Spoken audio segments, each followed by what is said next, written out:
Welcome back to the channel. Coach Jay here, IYC Coaching. We are going to talk about men today. We talked about women in an earlier video and the challenges they face when it comes to losing weight. Now, the challenge we have with women, a lot of it is physiological. It's their body handling, the processes in a certain way that often cause challenges for females. With men's challenges, pretty much all psychological. Let's go through them. So I've written down 5 challenges that I've had with I'm a guy, so myself and with male clients. Hopefully this will resonate with you. You can learn from this and get better results in your own journey to your physical fitness perfection. All right, let's get started. Number one challenge, but the first challenge I want to cover is guys are afraid of getting too small. Yeah, I know that sounds weird, but men are able to have more. They feel more manly when they're bigger and stronger. And many guys get really freaked out when they start, losing fat, losing size, and they used to be the big guy, or they used to be, very, very, muscular and imposing physically. And as they get into better shape, they start freaking out a little bit because it gets, small. I remember I had this issue for a long time. I was always right around like 205. 200 pounds. And whenever I would start to really get in shape, whenever I got below 200 pounds, I'd freak out a little bit. Like, oh my gosh, I'm not, I'm going to be a little guy. Because, well, first of all, I'm not a huge person. I have a small frame. I'm like 5'9". So there really isn't a good reason for me to weigh 200 pounds in the first place. But it's a weird psychological thing. In your head, as a man, oftentimes you have a number in your head that if I get below this number, I'm going to be a little guy and I'm not going to be physically imposing anymore. It's really silly. And here's why.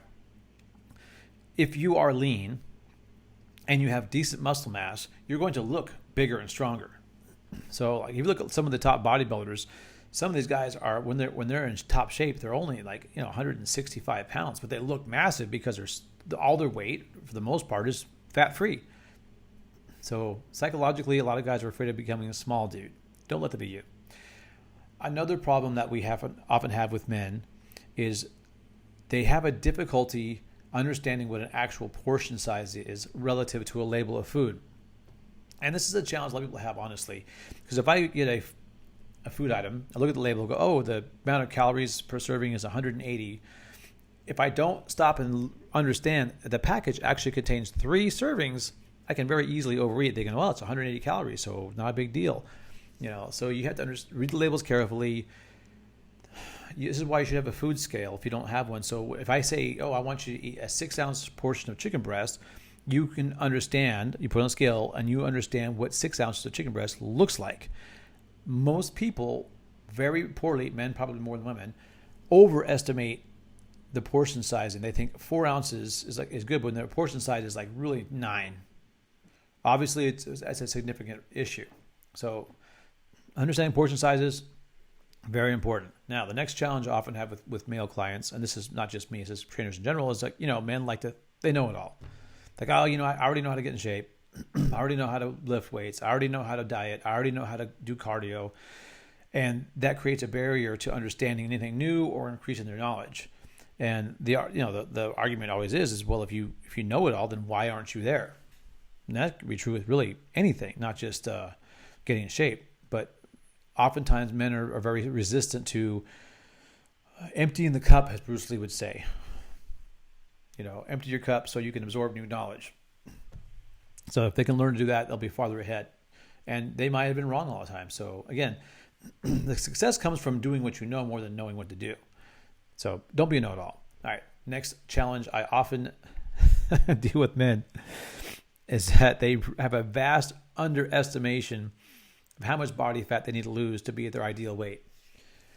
If I had $1 for every time a grown man tells me, I just need to lose like 15, 20 pounds, I'll be right where I want to be. I'm like, 15, 20 pounds, that's a good start.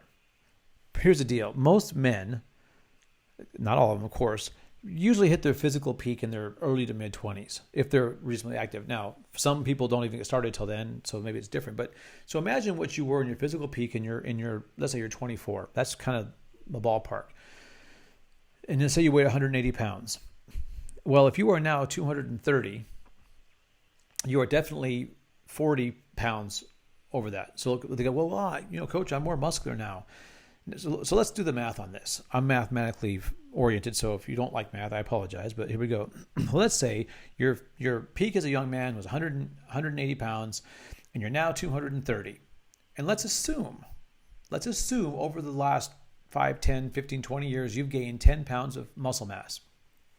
I'll come back to that in a minute. Well, that means you're still 40 pounds over your ideal weight. And 40 pounds is not a tremendous amount to lose if you get on a decent program. It's a lot if you don't know what you're doing and kind of half-ass it. Okay, so 40 pounds is pretty reasonable. I would say most men that I encounter, if they lost 40 pounds, American men, they would be in pretty good health and look good. Now let's go back to that 10 pounds of muscle. 10 pounds of lean muscle mass on an average sized man is a lot of muscle. One of the challenges people have is when they start lifting or start being active, their weight will go up quickly. And they assume it's muscle weight.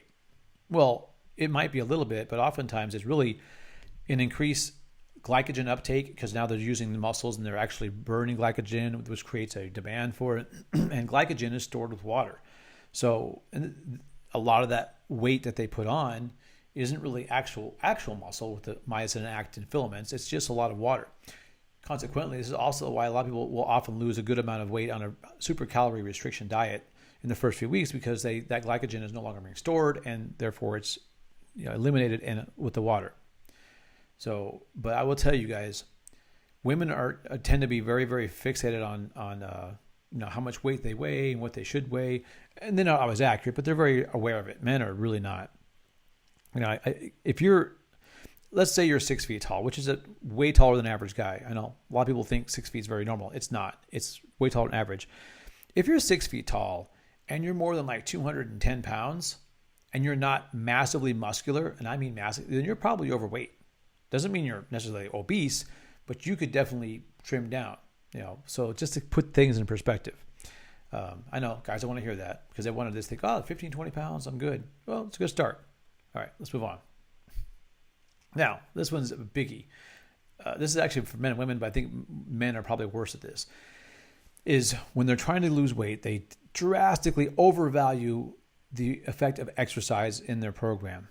So, and a lot of men like to be active and like to, lift weights and they like to run and bicycle and all this stuff. And they really are resistant to change their eating habits because they're just convinced that being a little more active is all they need to do. Now, let's assume your intake of food is exactly the same as it was before, and you start exercising more. You will eventually lose weight, assuming you were not gaining weight before. It's going to take a very, very long time. And exercise is great, and you should do it, and it's good for you in many ways. But the prime mover of weight loss is eating less food, not working out more. Now, the two go hand in hand, so you should do both. But men tend to vastly, vastly overestimate the effect of exercise when it comes to getting in shape or losing weight specifically. So let's review. One of the challenges we face, guys are afraid of getting too small, of being a little dude.